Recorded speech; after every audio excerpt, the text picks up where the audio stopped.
My husband threw me down the second-floor stairs after beating me for 3 straight hours. I woke up in the hospital 2 days later with 6 broken ribs and a face so swollen, I could barely open my eyes. That's when I discovered he had run off with my neighbor, the same one who smiled at me every morning. Hi there, my loves. My name is Dorothy Wilson, but everyone calls me Grandma. I'm 73 years old, born and raised in Pikeville, Kentucky, coal country, but I've been living in Louisville for 40 years now. I ended up in this big city because of a story I'm going to tell for the first time online today, a story I've kept buried deep in my heart like a thorn that hurts but that you can't remove. Before I begin, I want to mention that the Grandparents' Tales channel is having a $200 giveaway to celebrate reaching 10,000 subscribers. I can hardly believe so many people are interested in this old lady's stories. To participate, it's simple. Subscribe to the channel, hit the notification bell, like this video, and leave a comment telling me where you're watching from, a little about yourself, or share a beautiful story. I'd love to know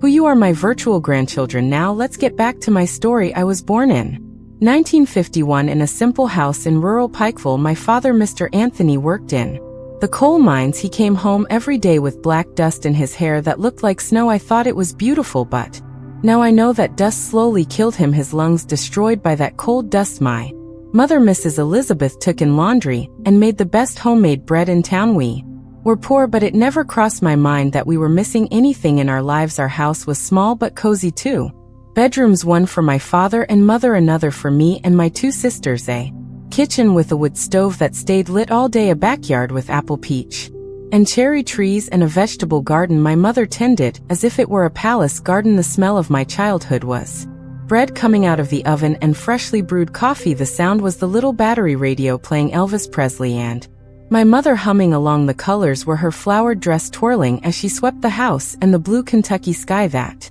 seemed cleaner than anywhere else in the world. My mother always said, Dorothy, when you find a man, make sure he looks at you the same way your father looks at me.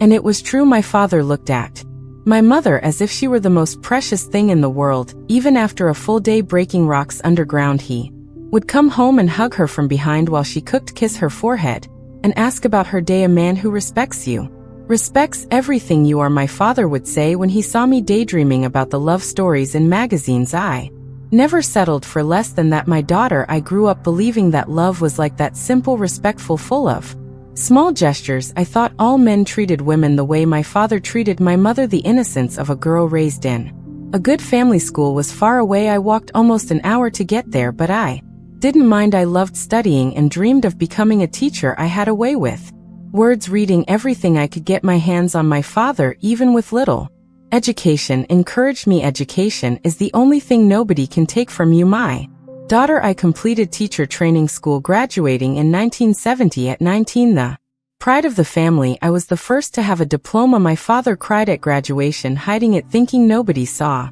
But I saw, and that silent tear meant more than any speech. I started teaching at a small school near home, children from 7 to 10 years old, mixed class. I loved my work, the purity of the little ones, their joy when they learned to read a new word. I felt useful, important, fulfilled. It was around this time that I met Gerald. He showed up at school one day, enrolling his nephew, tall, dark-haired, well-groomed, with a thin mustache framing a wide smile. He wore a light blue button-down shirt, khaki pants, polished shoes. He wasn't rich, but he dressed with care. Are you the teacher? He asked, looking at me in a way that made me blush immediately. Yes, I am. Dorothy Wilson, nice to meet you. The pleasure is all mine. Gerald Thompson. His hand was large, warm, firm. When he shook mine, I felt a shiver I'd never felt before. His nephew joined my class, and coincidentally or not, Gerald always came to pick up the boy after school, always well-dressed, always smiling, always with a compliment ready. Teacher Dorothy, you look beautiful when you teach. Your eyes shine. Excuse my boldness, but that dress was made for you. I admire educated women.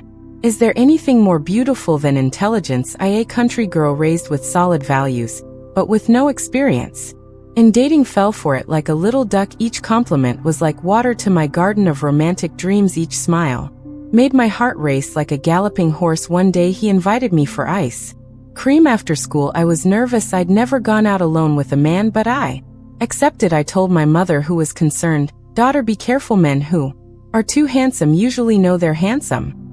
But Mom, he's respectful. He hasn't even tried to hold my hand. Not yet, she said with the wisdom of someone who's lived. Not yet, but who listens to mother's advice when your heart is beating fast? I went on the date, and it was perfect. Gerald was funny, intelligent, full of stories. He worked as a salesman for a furniture store in Pikeville. He dreamed of having his own business someday. I want to provide comfort for my future wife, he said, looking at me in a way that made it clear who that wife would be. The courtship started slowly, always respectful, always within the limits I set. Gerald came to our house on Sundays, had lunch with my family. He won my father over with talk of baseball and politics. He won my mother over by helping wash the dishes afterward.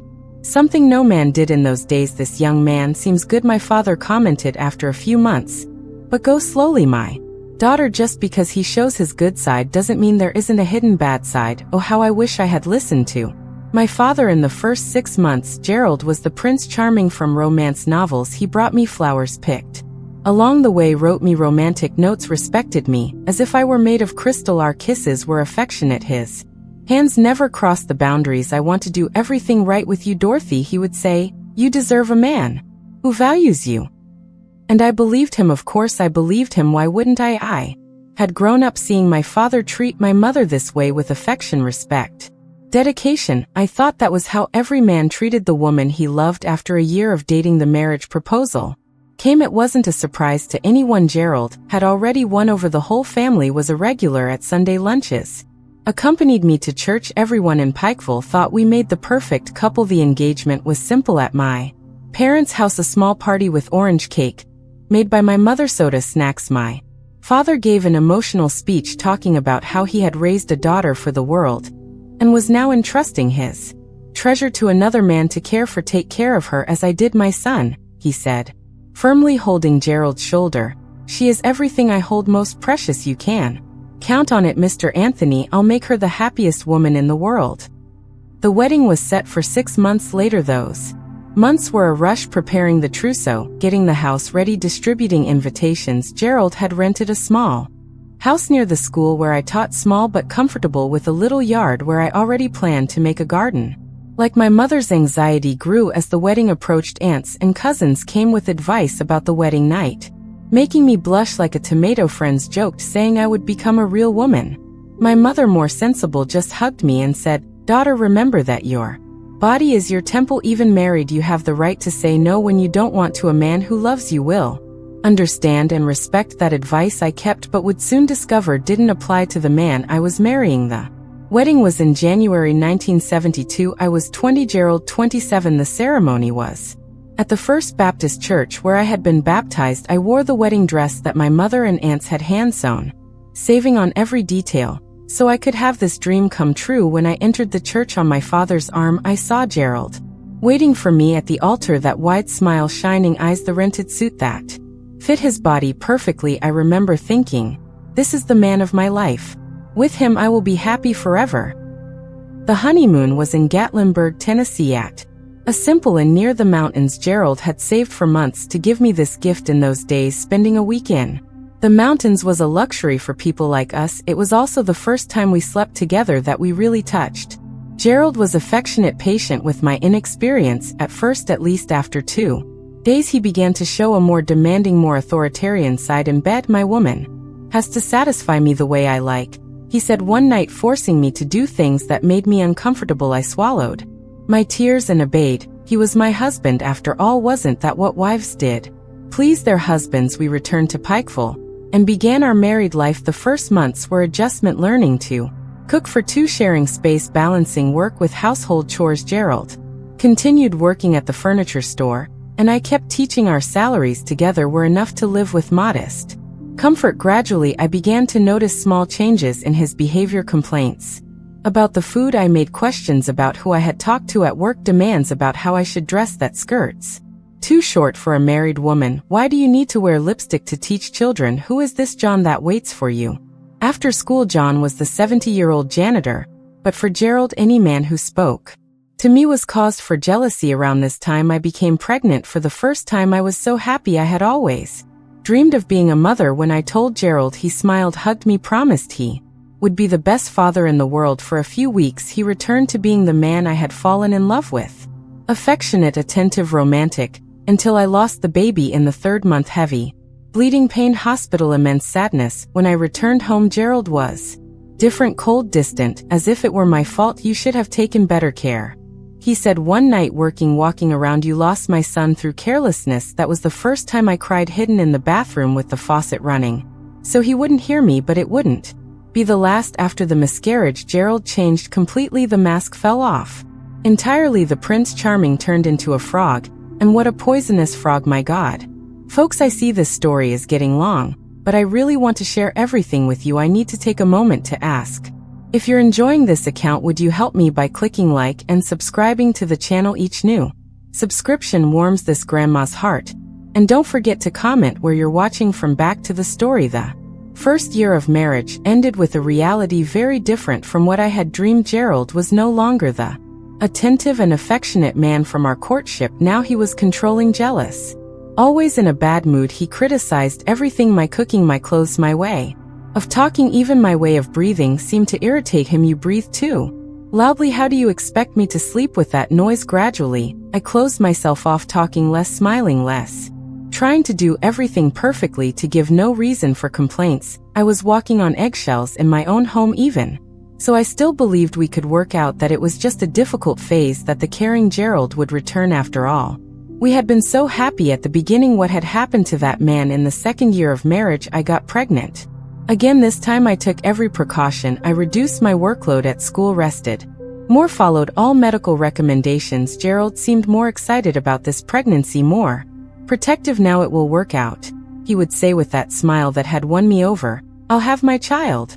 But in the 5th month, I lost this baby. 2 different complications, same devastating result. The sadness was even greater because I'd already felt the baby move, had already started buying little clothes. This time Gerald didn't even wait until we left the hospital to show his anger. In the car on the way home, he started, "There's something wrong with you. Normal women don't lose children like this. My mother had 8 with no problem. The doctor said it happens, Gerald. It's no one's fault. It is your fault. Your body doesn't work right." We arrived home, and he continued, increasingly aggressive in his words. For the first time, I threw in his face everything that had been stuck in my throat for months. "And you think you help with your bad mood, your criticism, your way of treating me like a maid?" That's when I received the first slap, hard in the face, throwing me against the wall. The taste of blood in my mouth, the shock greater than the pain. "Never talk to me like that again," he said through his teeth. "I'm your husband. You owe me respect." That night while he slept, I thought about running away, going back to my parents' house, but I felt ashamed. What would they think? The daughter who couldn't keep her marriage, who couldn't give them grandchildren at that time. A separated woman was viewed differently. She was a failure, a woman who couldn't keep her husband, and I raised to be the perfect wife. Didn't want that label, so I swallowed my tears and stayed. First mistake of many. The 3rd year of marriage was when everything fell apart completely. Gerald lost his job at the furniture store, a fight with the boss, something about money missing from the register. He swore innocence, but his eyes had that gleam I had learned to recognize when he lied. He was unemployed for months. I supported the house with my teacher's salary, which was barely enough for the basics. Drinking, which had always been social, became daily. First a beer at lunch, then 2, then whiskey straight from the bottle. From early on drunk, he got even worse. Criticism turned into insults, slaps turned into punches. I began having to explain black eyes and cut lips to colleagues at work. I fell down the stairs. I hit my face on the cabinet door. The usual excuses, and people pretended to believe them because it was more comfortable than getting involved. My parents, who lived a few streets away, began to suspect. My mother asked me directly, but I denied it. My father looked at Gerald with suspicion. On the rare occasions we still visited them. "Daughter, if something is wrong, you know you can come back home," my mother said one day when she caught me crying in the kitchen. "Everything's fine, Mom. It's just a difficult phase. It will pass." But it didn't pass. It only got worse. It was around that time that I noticed the neighbor getting closer. Marcia, a recently divorced woman about 5 years older than me, beautiful blonde hair, always well-dressed. Even to stay at home, she worked as a cashier at the supermarket and lived alone in the house next to ours. At first she was an angel. She brought me homemade cookies, asked if I needed help, talked to me. When she saw me crying in the yard, she became a friend, a confidant. "He hits you, honey. That's not normal. You need to get out of there." "I can't, Marca. I have nowhere to go." "Yes, you do. The world is big. You're young, beautiful, intelligent. You deserve better." Gerald didn't like the friendship. He said Marka was a loose woman, that she would lead me astray. I defended her, said she was the only friend I had. What I didn't know was that while I was teaching, Gerald and Marka had grown closer in another way. One day, I found at home a matchbox from a bar on the other side of town. I thought it strange. Gerald usually drank at home or at the corner bar. I went to check out a new place, he said when I asked. Now you're going to control where I drink to. Another time I smelled a different perfume on his shirt, sweet strong perfume. I bumped into a woman on the bus, he explained, irritated. Stop being neurotic. All the signs were there, but I didn't want to see them, or maybe I didn't want to believe that on top of everything else, he was cheating on me. The new job came 4 months later, salesman at a hardware store, lower salary, but at least it was something. I thought things would get better. For a few weeks they did improve. Gerald started drinking less, smiling more. He began grooming himself for work, taking proper showers, wearing cologne. I thought it was because of the new job. You're different, more animated, I commented one day. Life is getting better, soon we'll have money again, maybe even try for another child. Even after everything I had been through, my heart still raced at the idea. I still dreamed of a happy family with a baby in my arms. Foolishness of a woman who doesn't learn. It was on May 15th, 1975. I'll never forget this date. That everything changed forever. It was a rainy Friday. I came home from school earlier because the ceiling of a classroom was leaking and they sent the students home. I opened the door and heard laughter, a woman's laughter coming from our bedroom. The world stopped. My heart stopped. I knew what I would find, but still I wasn't prepared. I cracked open the bedroom door and saw Gerald and Marka in my bed, in the place where I slept every night. I closed the door without making a sound. They didn't even notice. I went to the kitchen, sat down, stared at nothing. I couldn't cry, I couldn't scream. I just felt an immense emptiness. Half an hour later, I heard the back door opening and closing, Marcia sneaking out not to be caught. Then Gerald came out of the bedroom whistling. When he saw me sitting in the kitchen, he stopped in his tracks. What are you doing home at this hour? They let us out early. Rain. He looked at me, at the clock on the wall back at me. I saw the exact moment he realized I knew. Did you see something? He asked, his voice already changing. I saw everything. You and Marcia in our bed. I expected shouting, slapping, denial, but he laughed as if it were a joke. And what are you going to do? Who are you going to tell? I got up from the chair, legs wobbly. I'm leaving, it's over. Gerald. That's when he changed. The laugh turned into a growl. His eyes got small, dark. You're not going anywhere. You're my wife. You only leave when I let you. I'm not a thing to have an owner. It's over. I tried to walk past him to go to the bedroom to get my things. That's when the real hell began. Gerald blocked my path with his body, big, strong, blocking the way like a wall of flesh and hatred. I tried to go around him. He pushed me back. I fell, sitting on the chair, the shock greater than the pain. You're not going anywhere, he said through his teeth. This house is mine. You are mine. The house is rented, Gerald, and I am not property. It's over. Let me pass. I tried to get up again. That's when he gave me the first slap, hard in the face, throwing me to the side. Shut up, spying on me now. Who gave you that right? Another slap, harder than a punch to the stomach. That doubled me over. Breathless, I fell to my knees, vision blurred with pain and tears. He grabbed me by the hair, dragged me across the kitchen. Want to know why I was with Marcia? Because she's a real woman. She knows how to please a man. She's not frigid like you. He threw me against the wall. My head hit it. I saw stars. He continued, increasingly out of control, words worse than the blows, destroying what little self-esteem I had left. You can't even give me a child, barren, worthless. The blows came non-stop. Punches, kicks, slaps. I tried to protect myself, to curl up, but he was much stronger. At some point I stopped feeling pain. I stopped feeling anything. I just wanted it to end. I don't know how long it lasted. In my memory it was hours, but maybe it was minutes. I only know that when he finally stopped, I was lying on the kitchen floor, one eye so swollen I could barely open it, blood running from my nose, my mouth from a cut on my eyebrow. Gerald stood looking down at me, panting from the effort of beating me. Then he spat on the floor next to me. If you try to leave again, I'll kill you.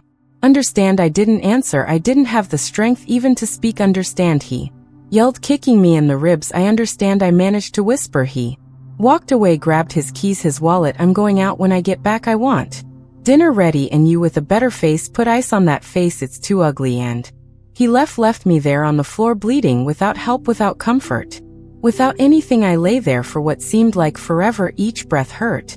Each movement was agony, but something inside me said I needed to get out of there, that if I stayed he would kill me. I dragged myself to the telephone in the living room. I thought about calling my parents, but I knew my father would come, kill Gerald, and end up in jail. I thought about the police, but back then police didn't get involved in couples' fights. I called the only person I still trusted, my older sister Lois, who lived a few blocks away. Lois helped me. Gerald, he beat me badly. I could barely speak between sobs and pain. My God, Dorothy, stay there, I'm coming. Lois arrived in 15 minutes, accompanied by her husband John. When they saw me, they were in shock. Jesus Christ, we're going to the hospital right now, John said, picking me up in his arms, as if I were a child. No, not the hospital, he'll find me there, to our house then. Lois, get some of her clothes. Lois went into the bedroom and came back pale. John, there's blood on the bed, a lot of blood, and it's not hers. I understood immediately. Marka, had Gerald done something to her too, or was it another kind of blood? At that moment I couldn't even think straight. They took me to their house. John was a construction worker, Lois a seamstress. They had a modest but tidy house with 2 small children who widened their eyes when they saw me in that state. Aunt fell down the stairs, Lois quickly explained, sending the children to the backyard. She cleaned my wounds, put ice on the bruises, gave me painkillers while caring for me. She spoke softly. How long has it been like this, Dorothy? Why didn't you tell us? I cried like I had never cried in my life. I told everything, the abuse that started after the first miscarriage, the daily humiliations, the cheating with Marcia. And why didn't you leave? Why did you put up with this shame? I thought I could fix it, that he would change. John, who was listening to everything from the door, shook his head. He won't change, sister-in-law. A man who hits a woman only gets worse, never better. That night, I slept at my sister's house, heavy sleep of medication and exhaustion. When I woke up in the morning, every inch of my body hurt, my face so swollen I barely recognized myself in the bathroom mirror. My God, what have I done with my life? Lois convinced me to file a report. We went to the police station, me limping, leaning on her, wearing dark glasses to hide the most visible bruises. The officer who attended us seemed bored. He noted everything with the face of someone who had heard that story 1,000 times. Ma'am, do you want to press charges against your husband? Do you know you'll need a medical examination, right?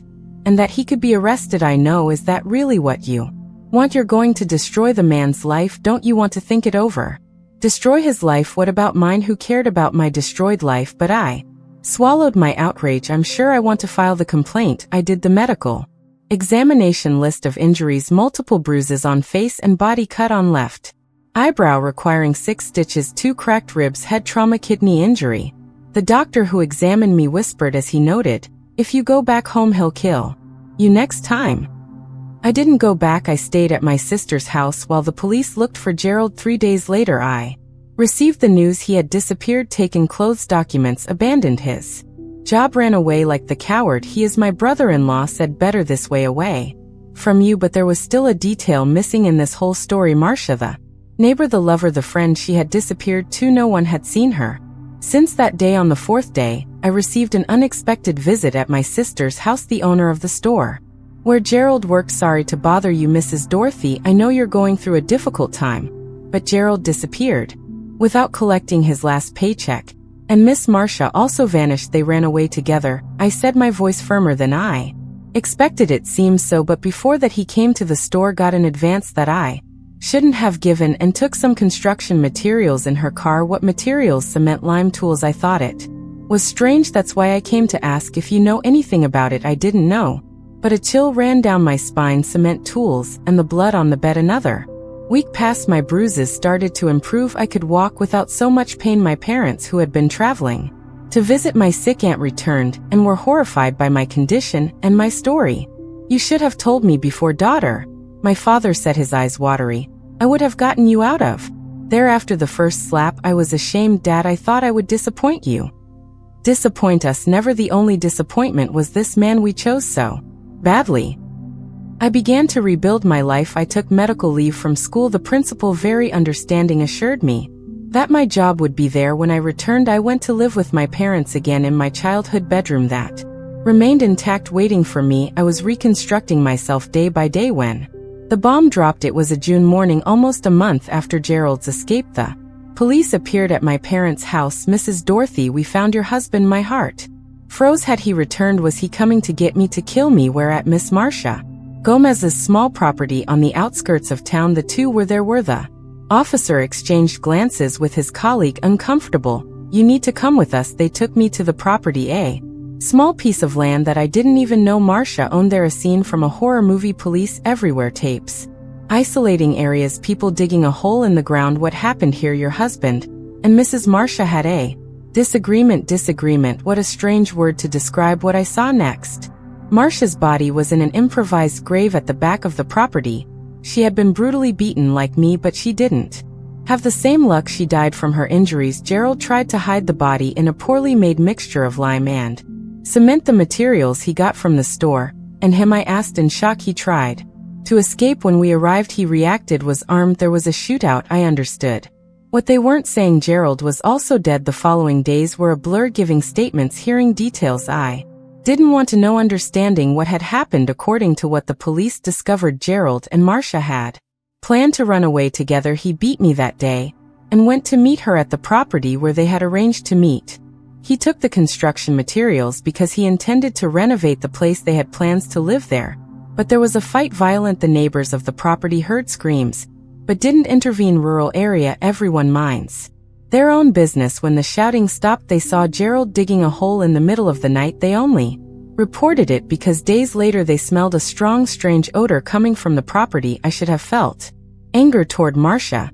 She betrayed my trust, slept with my husband, planned to run away with him, but I could only feel sorry for her. In the end, she met the same Gerald I did, the monster behind the mask, and she paid with her life. The town newspapers had a field day with the story, crime of passion ends in tragedy.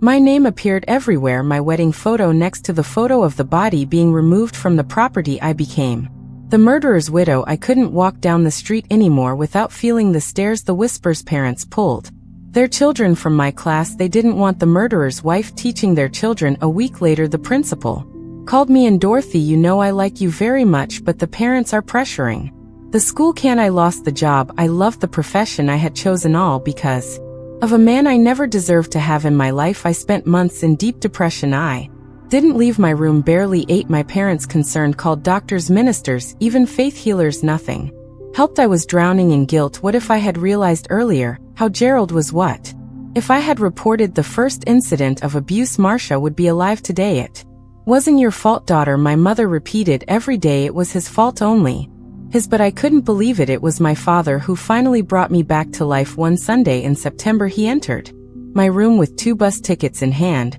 Where are these for?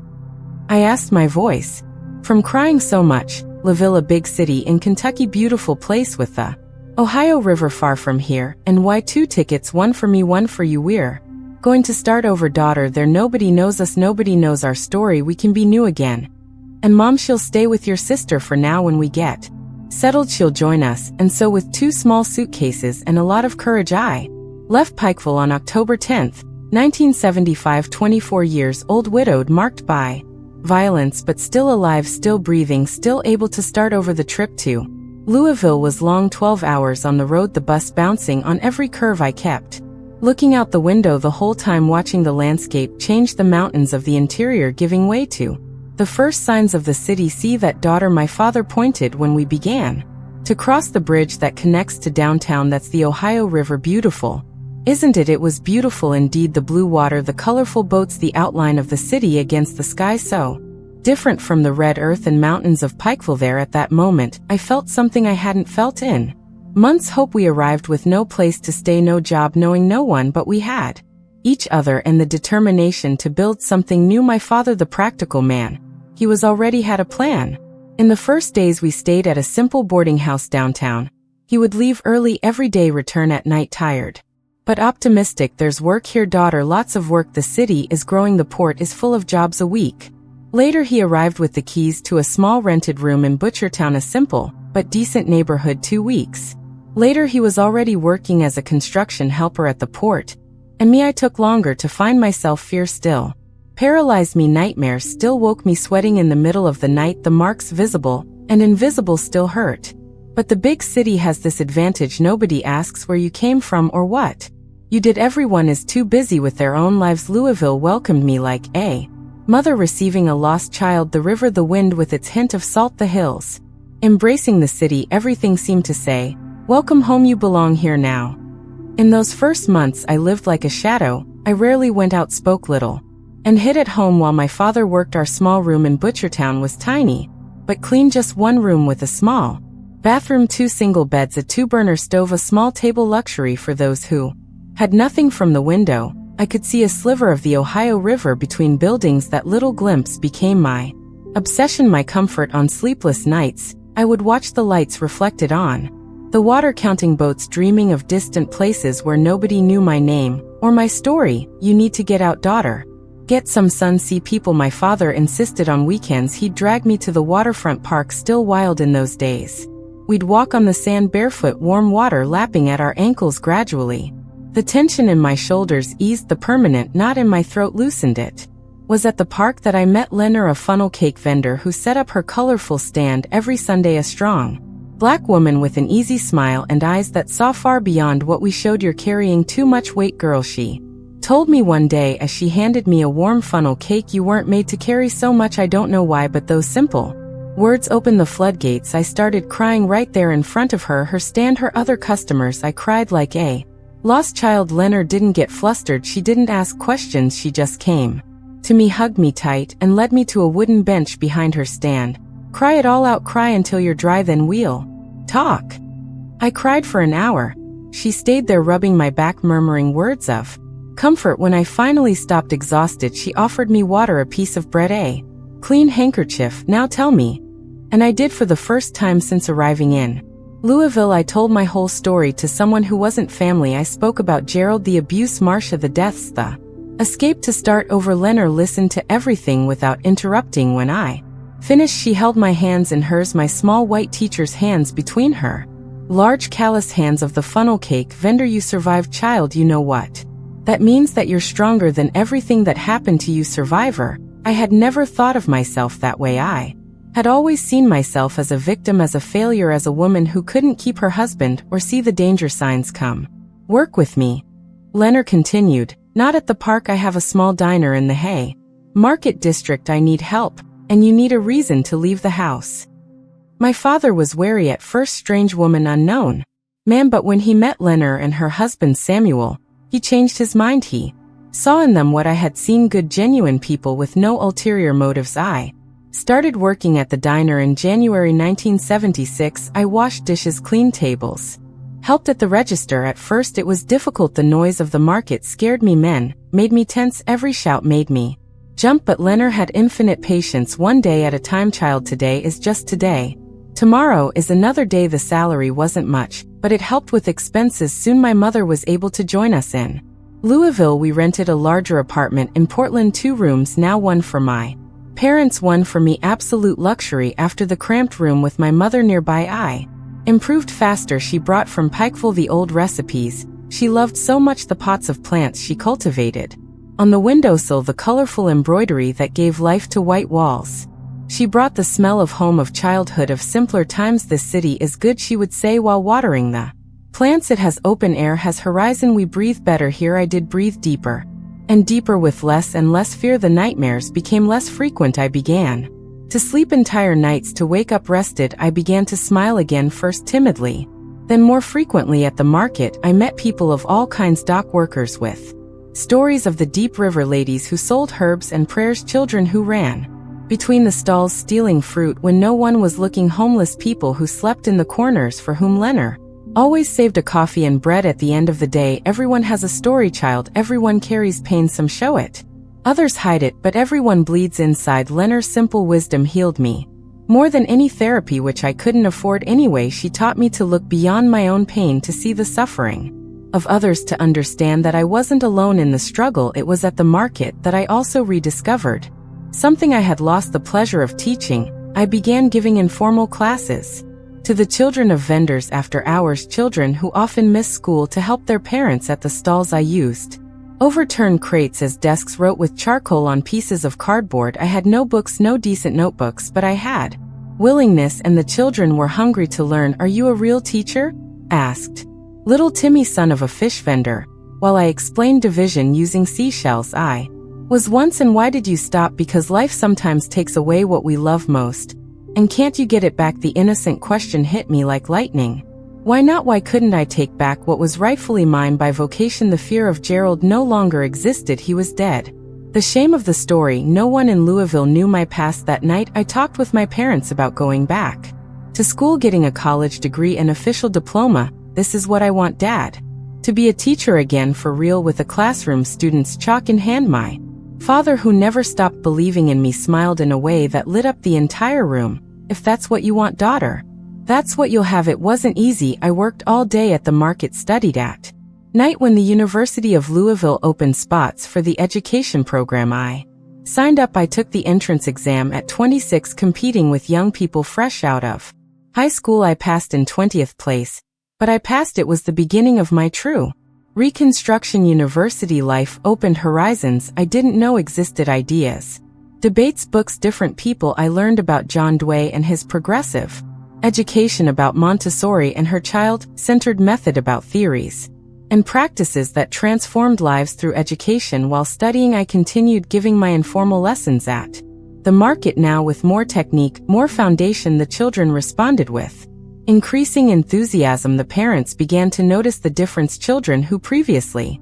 could barely write their names now read small texts, did math, asked about the world. What you're doing with these children is a miracle.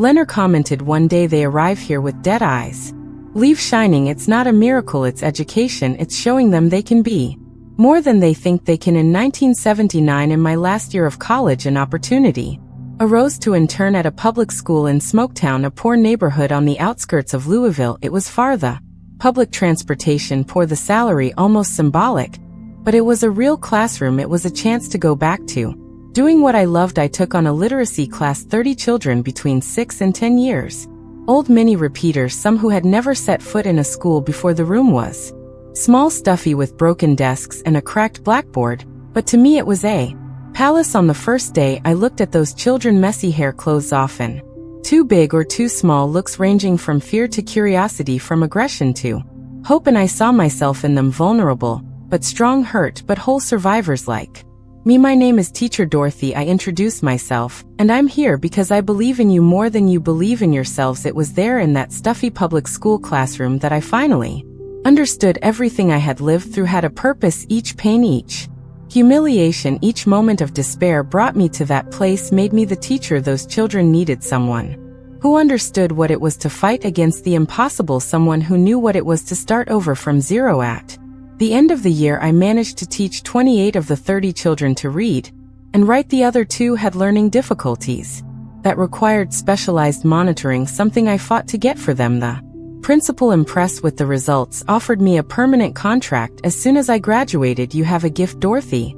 These children need you. In December 1979, at 28, I graduated in education. My parents were at the graduation as proud as if I had won a Nobel Prize. Leonard and Samuel too, bringing a huge basket of pastries that fed the entire party. My classmates, most 10 years younger than me, elected me class speaker.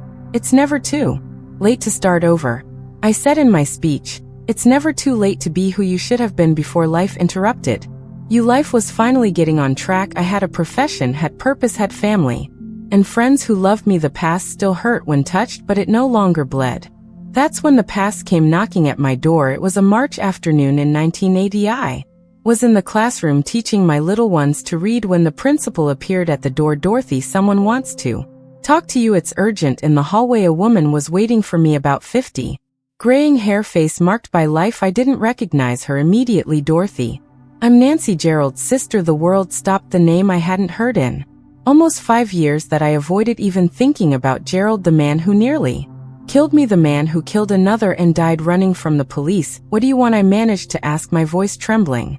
We need to talk. It's about my nephew. Gerald didn't have children, not with you, with Marcia. The revelation fell like a bomb. Marcia was pregnant when she died. There was a child, a son of Gerald, walking around in the world. She had the baby before what happened. Nancy continued. She left him with my mother. When she went to meet Gerald at that property, nobody knew, not even the police.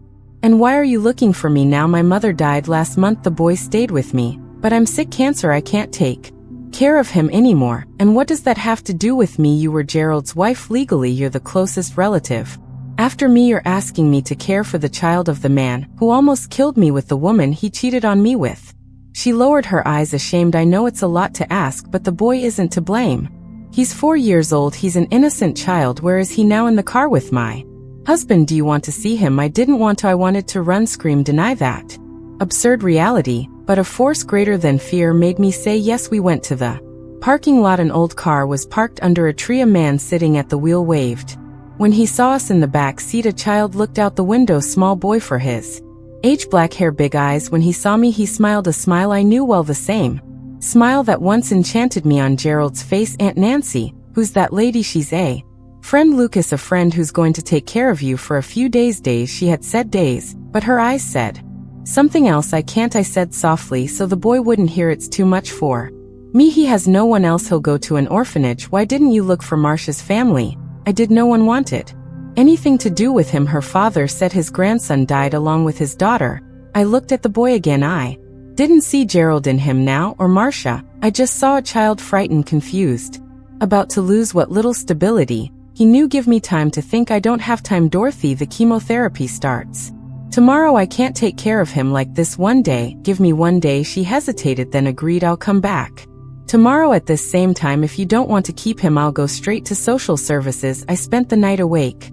I walked along the river until dawn, talking to the water, to the stars, to the ghosts of my past. How could I raise Gerald's son? How would I look at that face every day and not see the man who destroyed my life? But how could I condemn an innocent child to grow up without family, without love? I who knew what it was to be marked by a story I didn't choose. In the morning, still without an answer, I went to teach. I looked at my students, children who had taught me so much about forgiveness, about new beginnings, about seeing beyond the scars. I thought about little Lucas, who didn't ask to be born, to those parents who didn't ask to be abandoned. During the break, I called my parents. I need to tell you something, it's complicated. I explained everything. I waited for the negative reaction, the shock, the refusal. Bring him home, my mother said simply. What? The boy? Bring him home. If he's going to be your son, he's going to be our grandson too, Mom. He's Gerald's son, so the child isn't to blame for who his father is or his mother. That afternoon when Nancy returned, I already had my answer. I'll keep him, she cried. She took a folder with documents from her purse: birth certificate, vaccination card, some photos. Thank you. I know I didn't deserve this from you. Lucas came to me, curious but cautious. I squatted to be at his height.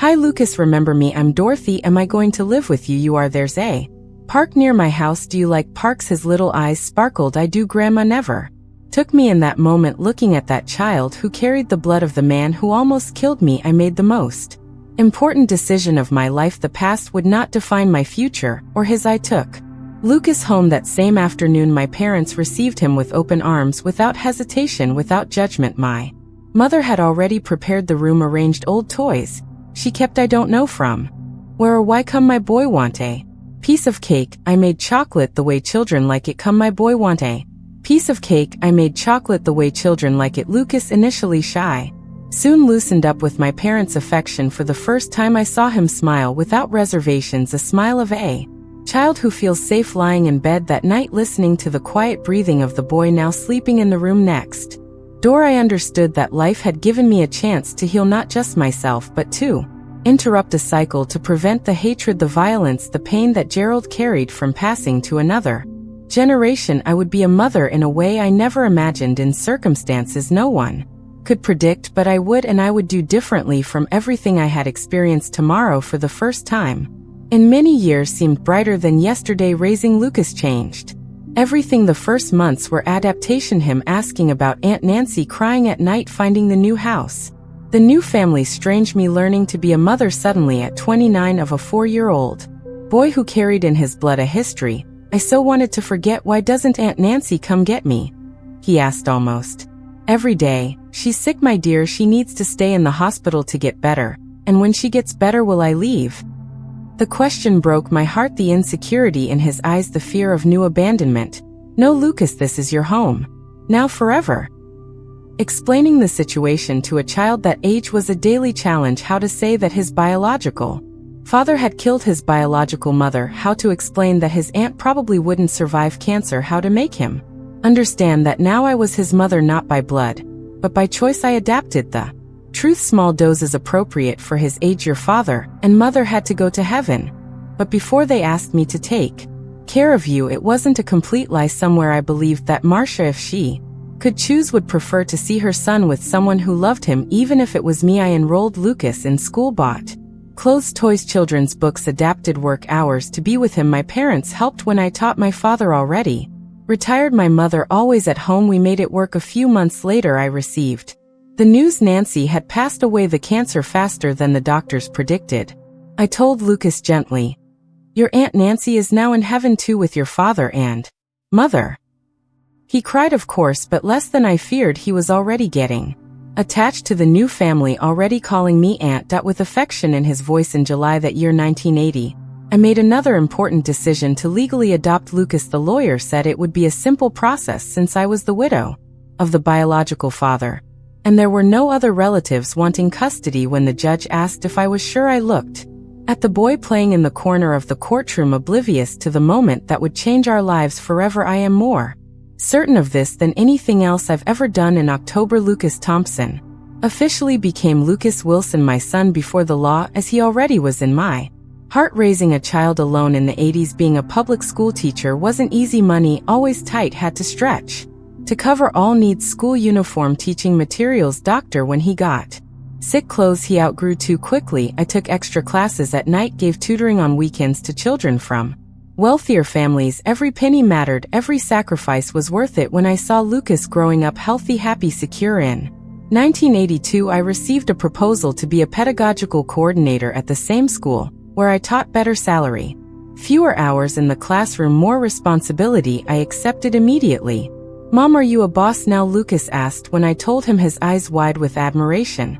"Not exactly, son. I'm just going to help other teachers be better for the students, like you do with me when you teach me lessons similar, but you're still my favorite student." His smile lit up my world. How could a child born of so much pain bring so much light? That same year we bought our first house, small in a simple neighborhood, but ours too.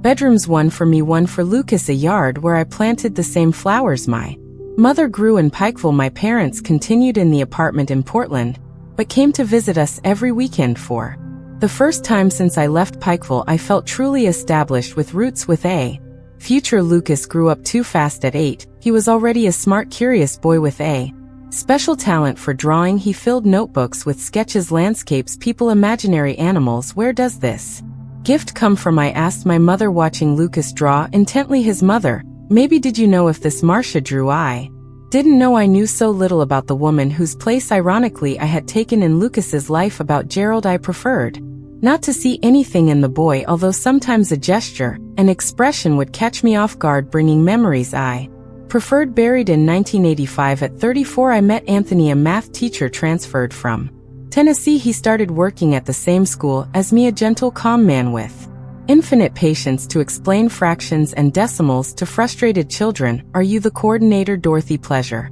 Anthony Parker. Firm but not intimidating handshake, direct but respectful gaze, discreet smile without pretension to charm. I began to notice him during breaks, in the way he treated students with difficulties, without rush, without judgment, how he listened to the doubts of younger teachers without mansplaining, how he brought coffee to the secretary when she was overloaded. Small gestures that spoke more than grand declarations. One day Lucas had an appendicitis attack. He needed emergency surgery. I was desperate, called the school to say I wouldn't be coming. Anthony showed up at the hospital hours later. "I came to see if you need anything. I can get clothes, food, whatever you need." The kindness touched me. I wasn't used to receiving help from men who weren't my father. "Not necessary, but thank you. My parents are on their way. I understand, but I'll stay here with you until they arrive. No one should wait alone in a hospital." He stayed. We talked about everything and nothing, about books, movies, places we'd like to visit, about education, about dreams for our students, about coffee. He preferred freshly brewed. I liked instant for practicality. When my parents arrived, I thought he would leave, but he stayed, bought lunch for everyone, made jokes to ease the tension, waited until Lucas came out of surgery, and we knew everything was okay. "Thank you for today," I said when he was finally leaving. I did what any friend would do. "Are we friends?" I'd like us to be. Friendship turned into bi-weekly dinners, dinners turned into Sunday outings, outings turned into shy kisses. When Lucas was asleep, I was afraid, so afraid. The memories of Gerald still haunted, the violence, the betrayal, the pain. How could I trust another man How would I know that Anthony wouldn't change later as Gerald had changed? You deserve to be happy, daughter, my mother would say. Don't let a ghost steal your future. Anthony was patient, he didn't pressure, didn't demand, didn't require. He respected my pace, my fears, my reservations. In 1987, after 2 years of relationship, he asked me to marry him. It wasn't anything spectacular. He just asked during a dinner at home with Lucas participating in the conversation. Dorothy, Lucas, I want to ask you something important. Can we be a family? For real, Lucas, then 11 years old, answered before me. Will you be my dad if you want and if your mother accepts? The boy looked at me, anxious for the answer. At that moment I realized I wasn't deciding just for myself. Lucas needed a father, a real father, not just the idealized memory I had built to protect him from the horrible truth.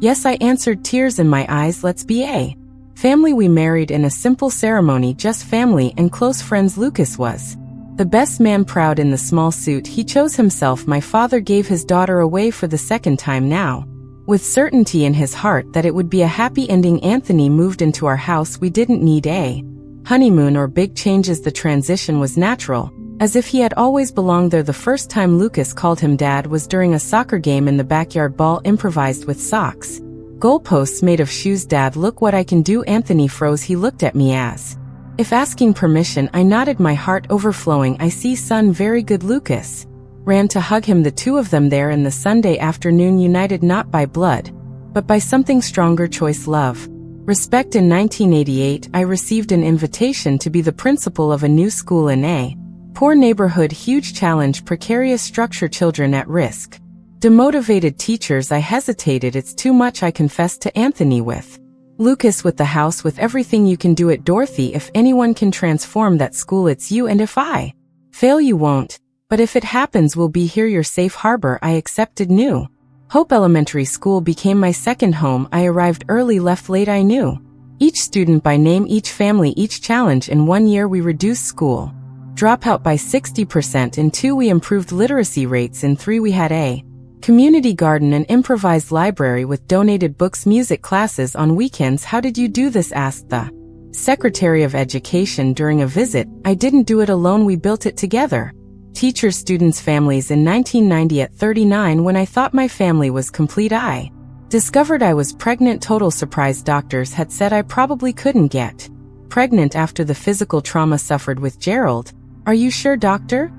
I asked, incredulous, looking at the test result. Absolutely, you're 2 months along. Congratulations. Anthony cried when I told him. Lucas, then 14, oscillated between excitement and jealousy. Will you love the baby more than me? He asked one night, vulnerable as I hadn't seen him in years. Never. You were my first child. I chose you. Nothing changes. That the pregnancy was smooth, unlike the ones I had with Gerald. Older body but peaceful soul. I worked until the 8th month, big belly and all energy. Amy was born in June 1991, a sunny, mild spring morning. Normal delivery, quick, almost without pain. She's so small, Lucas said, holding his sister with infinite care. I need to protect her. And he did. Zealous older brother, vigilant, affectionate, changed diapers, gave bottles, told stories, drew characters to lull his sister to sleep. Life finally seemed perfect, complete, family stable, career, own home. The ghosts of the past, increasingly distant memories that no longer hurt so much, until in 1992 Lucas, then 16, asked the question I most feared. Mom, I need to know the truth about my biological father. We were alone at home. Anthony had taken Amy for vaccines. Lucas was waiting for me in the kitchen when I got home from work with a serious, determined expression. Why now, son? I need the original birth certificate for a school document. I saw his name, Gerald Thompson. I researched in the library. I found old news. I froze. The news, the murder, the escape, the shootout with the police. My name in the headlines as the murderer's widow. Everything I had tried to protect him from. Son, is it true? Did he kill my biological mother? Did he beat you? I sat down, legs wobbly. The moment I had postponed for 12 years had finally arrived. It's true, Lucas, but it's more complicated than the news tells. And I told him everything, the complete story, without softening, without hiding. He deserved the truth, as painful as it was. I told about the courtship, the marriage, the first aggressions, the miscarriages, the drinking, the unemployment, Marcia, the betrayal, the escape, the day Gerald almost killed me. I told about the property, about how the police found the bodies, how Nancy appeared years later With him still a baby, how I made the most important decision of my life to be his mother. Despite everything, Lucas listened in silence, silent tears running down his face that already showed traces of the man he would soon become. So I'm the son of a monster, he finally said, his voice choked. No, Lucas, you're my son, of the one who raised you, loved you, educated you, but his blood runs in me. What if I'm like him? What if one day you'll never be like him, you know? Why? Because you grew up with love, with respect, with values Gerald didn't have. That how can you be sure? Because I've been watching you for 12 years. I see how you treat your sister, how you respect the girls at school, how you help the weaker ones. Your character is already formed, son, and it's beautiful. He cried in my arms, cried like when he was little, and had nightmares, but this time the nightmare was real. It was his origin. It was his blood. Thank you for wanting me, Mom, even after everything he did. It was the best decision I ever made in my life. You saved me as much as I saved you, and it was true. Lucas gave me purpose when I needed it most. He taught me to trust again, to love without fear. He made me believe in second chances when I thought my life was over. That night when Anthony returned with Amy, I told him what had happened. He understood. As always, I'll talk to him man to man. The two stayed for hours in the yard talking under the stars. I don't know what Anthony said, but when they returned, Lucas was lighter, more serene. Dad says he wants to adopt me officially, Lucas commented later, so I can have his name too. Can I? Of course you can, if that's what you both want. Do I want to be a Parker like you? In 1993, Lucas Wilson officially became Lucas Wilson Parker, a name that carried all his stories. The mother who chose him in Wilson, the father who accepted him in Parker life, went on. Lucas graduated from high school with excellent grades. He won a scholarship to architecture school, his gift for drawing finding professional purpose. Amy grew up smart, talkative, curious about everything. In 1996, at 45, I received the Kentucky Educator of the Year award, recognition for the work we transformed together, me teachers community. This award isn't just mine, I said in the speech. It's from every child who believed they could do more, from every family that trusted education as a path, from every teacher who didn't give up despite the difficulties. Lucas and Amy were in the audience, proud. Anthony filmed everything with a new camera, a wedding anniversary gift on the way back home. Lucas, then 20, said something I will keep forever. When I grow up, I want to be like you, Mom, someone who transforms lives. You already transformed, son. You transformed mine. The girl who once fled Pikeville with a broken heart and a marked body had succeeded, not just surviving but living fully, not just existing but making a difference. At 73, looking back, I see that each piece of my story, even the most painful ones, brought me here to this moment, sharing with you what I learned, that life can break us, but we are the ones who choose how to glue the pieces back together, that the past shapes but doesn't determine, that forgiveness, especially of ourselves, is the most difficult and necessary path, and that family isn't made of blood but of daily choices of love that remains even when it would be easier to give up. Today I look at my hands, wrinkled, spotted by time, with blue veins standing out like rivers on an old map, and think of everything they've already done, held chalk in crowded classrooms, wiped tears from frightened children, shook the hands of grateful parents, cradled my children, caressed my husband, cultivated flowers in the yard of the house we built together. These same hands that once trembled with fear now move with the assurance of someone who knows exactly who they are and why they're here. The 2000s arrived with Lucas, a graduate architect working in a respected firm in Louisville, Amy finishing high school, dreaming of medical school. I want to heal people, Mom, like you heal with words, but with medicine too. I, at 49, continued as principal of the school that had become a reference in the municipal network. Anthony, area coordinator in the Department of Education, always supporting my boldest initiatives.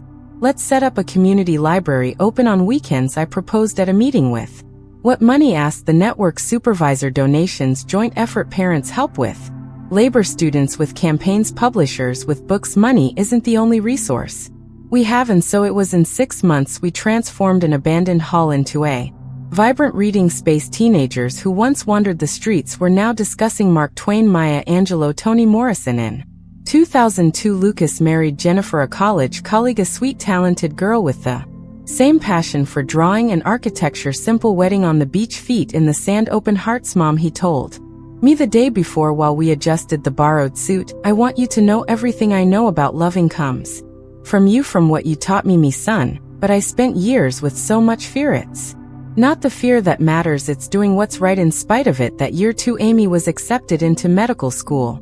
6th place overall, pride of the family. I cried when we received the news.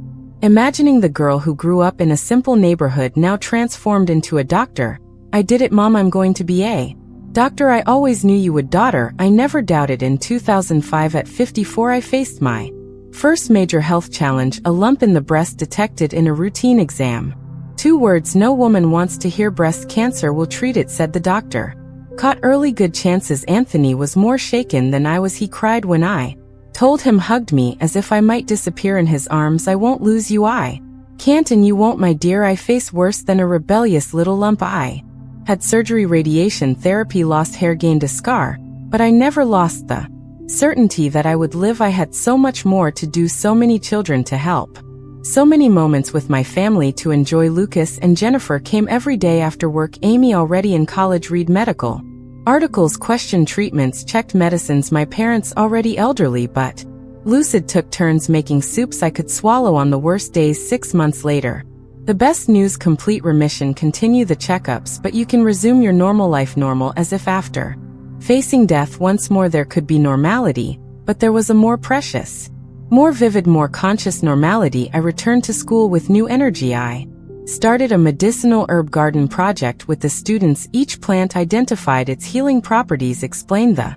ancient wisdom of healing through nature. Recovered as teacher Dorothy, now a doctor too. The students joked, no, my dear, I just learned that prevention is better than treatment, that taking care of the body is as important as feeding the mind. In 2007, Lucas and Jennifer gave me my first grandchild. Peter was born on a March morning. Rosie shaked, crying loudly, perfect, want to hold him, Grandma. Lucas asked, his eyes shining. I took that little bundle in my arms, feeling the weight so light, yet so significant. 3rd generation continuity, life that goes on despite all obstacles. Hello, Peter, I whispered, I'm your grandma. That I have so many stories to tell you when you grow up. Amy graduated from medical school in 2008, specializing in pediatrics. I want to take care of children, Mom, like you always did, but in my way. In 2010 at 59, I made the difficult decision to retire from school.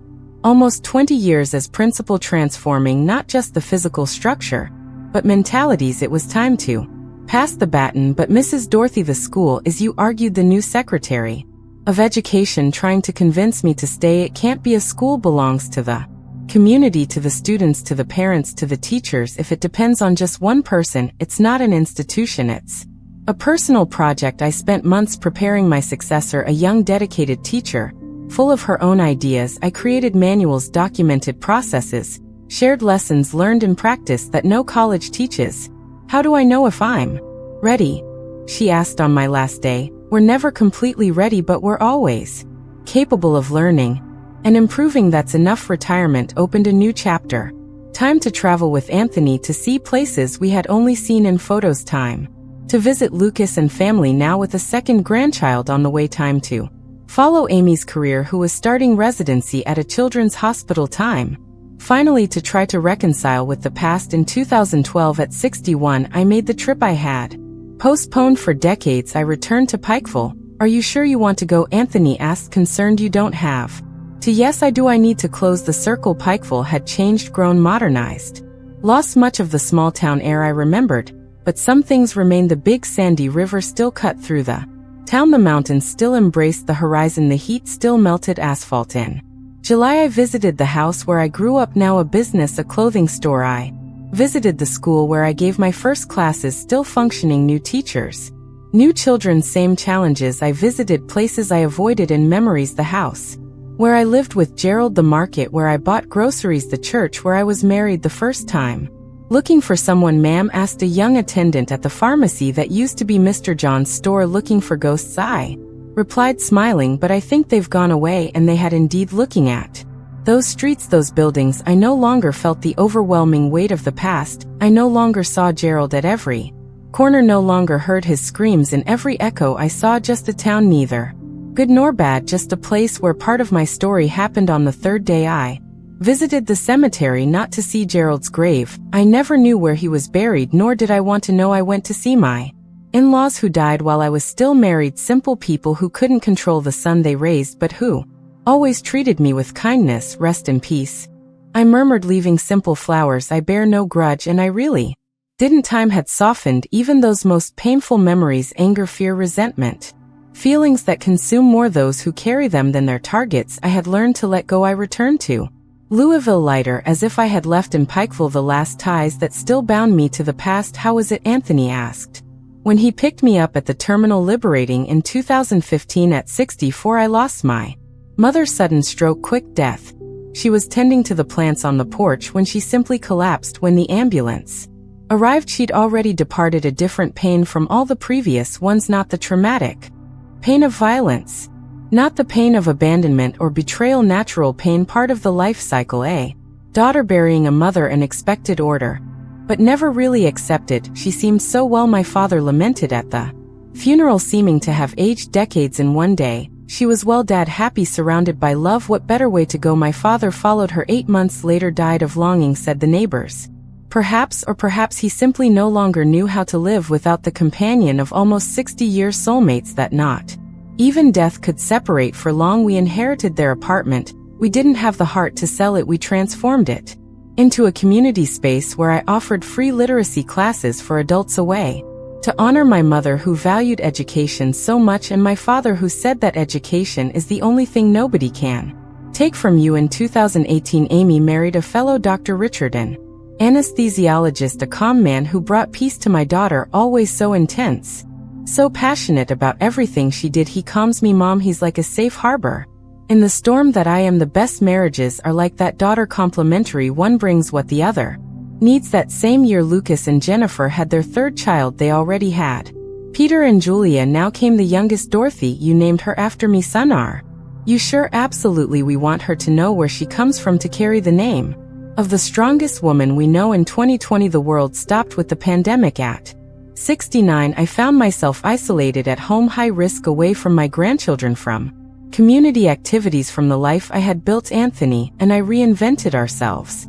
We learned technology, video calls, social media, messaging apps. I continued teaching adults to read and write now through the computer screen. I told stories to my grandchildren by video, made bread with Amy remotely, each in her own kitchen. You're more tech savvy than me, grandma joked Peter, now a teenager, teaching me to use funny filters. It was during the pandemic that Lucas suggested, Mom, why don't you tell your story to more people? It might help those who are going through difficult times. My story. Who would want to hear it? Everyone. It's a story of overcoming, of love, of new beginnings. People need that now more than ever. Still reluctant, I recorded my first video on my cell phone. Total amateur, bad lighting, worse framing. I talked about how I was facing isolation, how I maintained hope in dark times. Lucas edited it and posted it on an improvised YouTube channel, Grandparents Tales. To my surprise, the video went viral, hundreds then thousands of views. Emotional comments, Mrs. Dorothy, you remind me of my grandmother who I lost. Thank you for sharing your wisdom. This video gave me hope when I was almost giving up. Thank you, more please. We want more stories from Grandma. And so began my late career as a digital influencer, as Amy Jokes weekly videos, telling stories of overcoming, some mine, others I witnessed throughout life. Old recipes, gardening tips, reflections on education, aging, family. I had never spoken publicly about Gerald, about the abuse, about the desperate escape. It was a chapter one kept for private conversations, for moments of guidance to women going through similar situations. Until today, at 73, I decided it was time to share the complete story, without cuts, without softening, not to provoke pity, nor to boast about overcoming, but to show that there is a way out even when it seems the world has collapsed, that there is life, and abundant life after trauma. Lucas helped me prepare the script. Amy reviewed it, ensuring the medical information was correct. Anthony held my hand while I recorded the most difficult parts, pausing when emotion became too strong. This is my story, raw, real, painful in parts, but also full of beauty, of love, of hope. The story of a country girl who faced personal hell and emerged not just a survivor, but triumphant, not by her own merit. Nobody wins alone, but through the support of so many good people God put in my path. People like my parents, who taught me unshakable values, like Mrs. Wilson, who took me in when I ran away, like Leonard, who saw beyond my scars, like Anthony, who showed me that a real man builds, doesn't destroy, like Lucas, a son destiny gave me through the most unlikely path who taught me to love unconditionally like Amy, a gift I thought I would never receive, living proof that there is always a chance for new beginnings. And now people like you who are watching this video, my dears, if you've made it this far, I have a special thank you. This story wasn't easy to tell, nor must it have been easy to hear, but I believe in the power of shared stories and the healing that comes when we transform pain into purpose. So I ask, if this story touched your heart, if it brought any reflection, please click like and subscribe to the channel. Each subscription is a virtual hug I receive with affection. Each comment is a conversation that continues beyond this video. If you're going through a difficult time, be it domestic violence, loss, illness, loneliness, know that there is life beyond pain, that tomorrow can be different, that you are stronger than you imagine. If you know someone in this situation, reach out. Sometimes all a person needs is someone who believes in them when they can no longer believe in themselves. And always remember, your story doesn't end on your worst days. The last page hasn't been written yet. As long as there's life, there's the possibility of new chapters, of plot twists, of happy endings you don't even dare to dream of. Now, from a frightened girl from Pikeville to a YouTube grandma in Louisville, who could have predicted this path? Nobody, not even myself. But here I am, and here you are. Thank you for listening, for being part of my story, for allowing me to be part of yours. With love from a grandma who has known the depths, but discovered that even their flowers grow. Dorothy Wilson Parker, 73 years old, retired teacher, mother, grandmother, survivor, and above all, witness that love always wins. A kiss to the heart of each one of you, and see you in the next